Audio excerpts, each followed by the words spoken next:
কৃষ্ণা। চলো আজকে একটা নতুন রেসিপি শেয়ার করি তোমাদের। আজকের রেসিপির নাম হচ্ছে চিলি কলা। তো প্রথমে আমরা কাঁচকলাকে ভালো করে খোসা ছাড়িয়ে সেটাকে মাঝখান দিয়ে কেটে নেব। তারপর জল দিয়ে ধুয়ে দেব।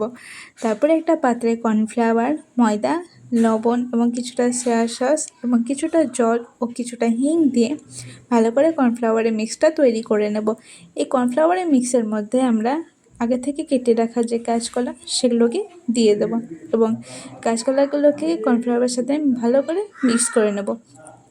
তারপর একটা কড়াইতে আমরা তেল ঢেলে নিয়ে তেলটাকে ভালো করে গরম করে নেওয়ার পর সেই কর্নফ্লাওয়ারে মিক্স করা কাঁচকলাগুলোকে দিয়ে দেব। এখানে আমাদের কাঁচকলাগুলো ভাজা হয়ে গেল। এরকম একইভাবে আমরা সবকটা কাঁচকলাও ভেজে নিয়েছি।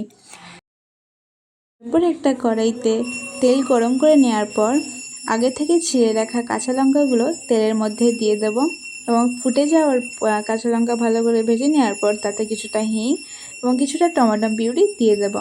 তারপরে টমেটো পিউরিটাকে যাতে টকটক না লাগে সেজন্য হালকা চিনি ছড়িয়ে দেব। তারপরে স্বাদের জন্য কিছুটা নুন মিশিয়ে দেব এবং আগে থেকে কেটে রাখা কিছুটা বাঁধাকপি কুচিও দিয়ে দেব। তারপরে এতে রং হওয়ার জন্য কিছুটা সয়া সস দিয়ে দেব।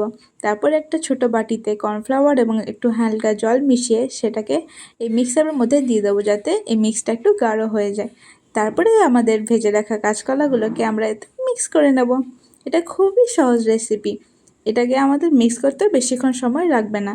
এটাকে পুরোপুরি মিক্স করে নেওয়ার পর আমাদের রেডি হয়ে গেল চিলি কলা এবং এটাকে হালকা জল দিয়ে ভালো করে ফুটিয়ে নিয়ে একটা বাটিতে সার্ভ করে নিলাম। এটা খুবই সহজ, আপনারা নিশ্চয়ই ট্রাই করবেন এবং আমাকে নিশ্চয়ই কমেন্টে জানাবেন যে কেমন লাগলো আপনাদের। হরে কৃষ্ণা।